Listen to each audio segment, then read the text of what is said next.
काबिल सद एहतराम सामीन किराम, दुनिया में एक इंसान पे अल्लाह का बहुत बड़ा इनाम ये है कि अल्लाह ताला उसे नेमत औलाद से नवाज दे। औलाद की नेमत इंसान के लिए अल्लाह की बड़ी नेमतों और इनामात में से है। जहाँ ये नेमत और इनाम बहुत बड़ा है, वहाँ इसके तकाजे भी बड़े हसास और नाजुक हैं। अल्लाह ताला की तरफ से तमाम अहले ईमान के लिए ये हुक्म है कि वो अपने आप को और अपने अहले खाना को जहन्नम की आग से बचाएं। गोया अपने बच्चों की, अपने अहले खाना की अच्छी और बेहतरीन दीनी और अखलाकी तरबियत का एहतमाम करें। और रसूलुल्लाह सल्लल्लाहु अलैहि वसल्लम ने फरमाया है कि तुम में से हर आदमी जवाबदेह है और उसे उसके मातहत अफराद के बारे में, उसकी रईयत, उसकी रियाया, उसके अहले खाना, उसके बच्चों के बारे में उससे पूछा जाएगा। जो अहले खाना है इंसान के ज़ेरे तरबियत, इंसान के मातहत लोग हैं, यकीन अल्लाह उनके बारे में पूछेंगे। इसी तरह आपसे, मुझसे, हमारी औलाद के बारे में भी पूछा जाएगा। औलाद की फलाह बहबूद का बंदोबस्त करना, उनकी ज़रूरियात को पूरा करना, ये हम सब की जिम्मेदारी है।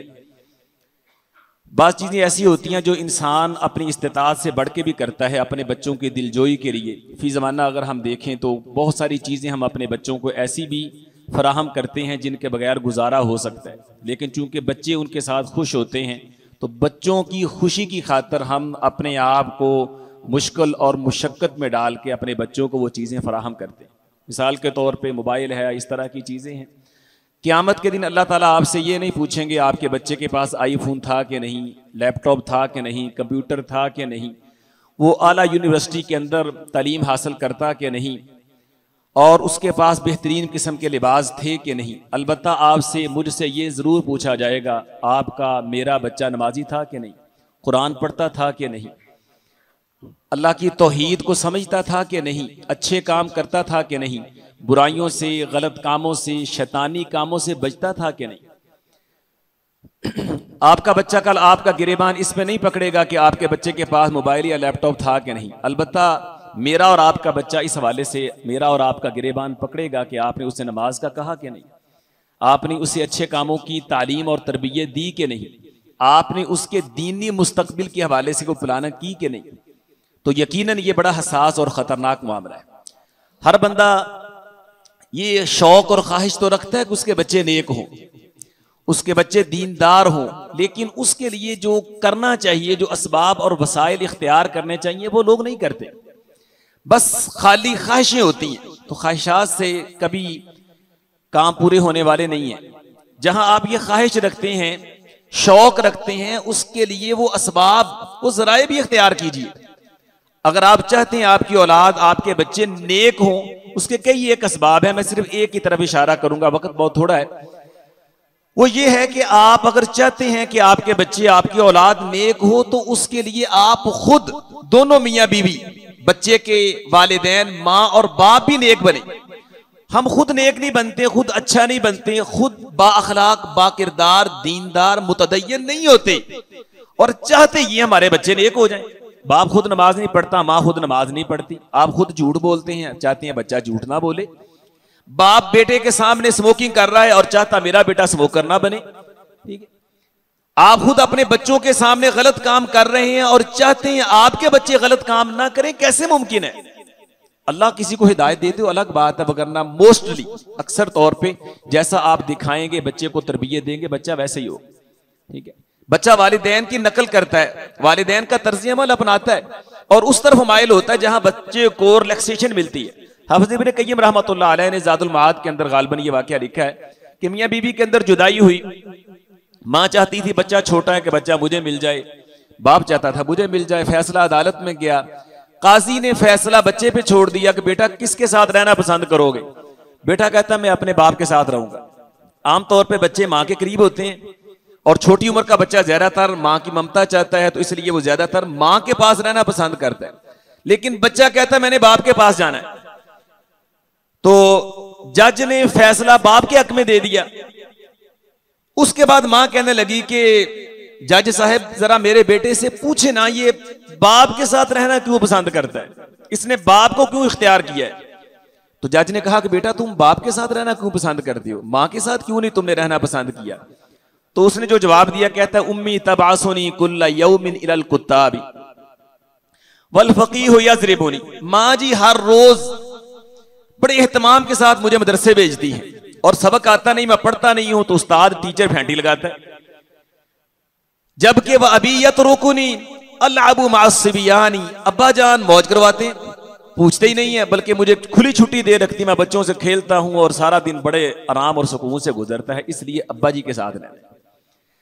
तो जज चूंकि समझदार था तो वो कहने लगा कि नहीं, अब तुमने अपनी मां के पास रहना है। उसने अपना फैसला तब्दील कर दिया और बच्चे को मां की कस्टडी में दे दिया। ठीक है, तो बताने का मकसद ये है कि बच्चा जैसे अपने माँ बाप को देखता है वैसा बनने की कोशिश करता है। तो अगर आप चाहते हैं कि आपके बच्चे अच्छे हो जाएं, नेक हो जाएं, बाखलाक हो, बाकिरदार हो, साले हो, दीनदार और नेक हो, तो आप खुद नेक बने, आप खुद नमाजी बने, आप खुद कुरान पढ़ने वाले हो, आप आला अखलाक के हामिल हो। रसूलुल्लाह सल्लल्लाहु अलैहि वसल्लम ने इसी बात की तरगीब दी है। आप फरमाते हैं रहमल्लाहु रजुलन, अल्लाह उस बंदे पे रहम करे, बड़ा अजीम आदमी है, बड़ा अच्छा आदमी है, जिसको अल्लाह तौफीक देते हैं, रात तहज्जुद के वक्त उठता है और साथ अपनी अहलिया को, अपनी बीबी को भी उठाता है। अगर वो नहीं उठती है तो उसके चेहरे पे पानी के छींटे मार देता है ताकि वो उठ जाए। और फरमाया कि अल्लाह ताला उस औरत पे रहमत फरमाए जो रात तहज्जुद के लिए उठती है और अपने खामद को भी बेदार करती है। अगर खामद नहीं उठता है तो उसके चेहरे पे पानी के छींटे लगाती है कि मेरा शौहर, मेरा खामद भी उठ जाए, और दोनों उठ के अल्लाह की इबादत करें। तो ये जोड़ा इस तरह जो अल्लाह की इबादत करने वाला नेक होगा, फिर जो औलाद होगी वो भी नेक और साले होगी। हाफिज़ इब्न कसीर रहमतुल्लाह अलैह फरमाते हैं कि आम तौर पे जो औलाद को दुनिया में बरकतें हासिल होती हैं वो वालिदैन की नेकी और तकवा की वजह से हासिल होती हैं, और इसी तरह वालिदैन को जो बेनिफिट मिलता है वो औलाद की नेक दुआओं की वजह से मिलता है। और कुरान मजीद में भी अल्लाह ताला ने ये बात बयान की है ना कि सैयदना मूसा और सैयदना खज़र अलैहिस्सलाम एक सफर में है, तो रस्ते में वो एक बस्ती में पड़ाव करते हैं, तो वो देखते हैं कि एक दीवार गिरने ही वाली है। तो मूसा अलैहिस्सलाम और खज़र अलैहिस्सलाम जो इकट्ठे हैं, तो खज़र अलैहिस्सलाम चूंकि उस बस्ती से वाकिफ हैं तो वो आगे बढ़ के बगैर किसी मजदूरी के, बगैर किसी उजरत के वो उस दीवार की इस्लाह कर देते हैं, उसको खड़ा कर देते हैं। मूसा अलैहिस्सलाम ने इस पे एतराज भी किया, खैर वो एक अलग वाकया है। तो मूसा अलैहिस्सलाम के एतराज पे खज़र अलैहिस्सलाम उसकी वजाहत करते हैं कि ये काम मैंने फ्री ऑफ कॉस्ट, बगैर उजरत के इसलिए किया है। वकाना अबूहुमा सालिहा, ये दीवार यतीम बच्चों की थी और इनका बाप नेक आदमी था। तो बाप की नेकी का बेनिफिट, फायदा उनके बच्चों को हासिल हुआ है। तो अगर बाप की नेकी बच्चों के दुनिया के नुकसान से उनको बचाती है, तो क्या ख्याल है बाप की नेकी, बाप का तकवा और बाप का दीनदार होना बच्चों के दीन के लिए फायदामंद नहीं होगा? यकीनन फायदामंद होगा। अगर वो दुनियावी जरर दूर कर रहा है, बाप का अच्छा होना, नेक होना, तो वो उनको दीनी तौर पे फायदा क्यों नहीं देगा? यकीनन फायदा देगा। इसलिए अगर मैं और आप चाहते हैं हमारे बच्चे नेक हो जाएं, हमारे बच्चे अच्छे हो जाएं, दीनदार हो, नमाजी हो, अल्लाह के करीब हो, अल्लाह के दीन पे चलने वाले हों, हमें खुद भी अपने आप को नेक बनाना है। सलफ सालिहीन का इस पे बहुत ज्यादा फोकस था और तवज्जो थी। अब्दुल्लाह इब्न मसूद रज़ी अल्लाहु अन्हु रात के वक्त उठते, तहज्जुद की नमाज पढ़ रहे होते और उनका छोटा बेटा उनके पास सोया होता, तो बाज़ औक़ात वो अपने बेटे को देखते, उस पे तरस और रहम खाते और अपनी नमाज की तादाद बढ़ा देते, और फिर रोते हुए ये कुरान की यही आयत पढ़ा करते थे, वकाना अबूहुमा सालिहा, कि उनका बाप नेक था, बाप की नेकी की वजह से अल्लाह ने उन बच्चों के माल की हिफाजत की है। इसी तरह इमाम सईद बिन मुसय्यब रहमहुल्लाह भी फरमाया करते थे कि मैं बाज़ औक़ात रात को नमाज पढ़ता होता हूँ, फ़अज़ीदु फ़ी सलाती, मैं अपनी नमाज की मिक़दार बढ़ा देता हूँ, क्योंकि मुझे अपने बच्चों का ख्याल आता है, तो मैं नमाज की तादाद बढ़ा देता हूँ ताकि मेरी इस नेकी का फ़ायदा मेरे बच्चों को भी हो जाए। तो भाइयों, बात तो बहुत ज़्यादा की जा सकती है, लेकिन गुजारिश आपसे ये है, अगर आप और मैं चाहते हैं कि हमारे बच्चे नेक और साले हों, तो उसका एक बड़ा सबब यह है कि हम खुद भी नेक बने, हम खुद भी दीनदार बने, दीन पे चलने वाले हों, आला और अच्छे अखलाक के हामिल हों। अगर हम खुद नेक अच्छे होंगे तो इंशाअल्लाह ज़रूर भी ज़रूर हमारे बच्चे, हमारी औलाद भी इंशाअल्लाह नेकी और तकवा पे गामज़न होंगे। अल्लाह हमें समझने की और अमल की तौफीक अता फरमाए।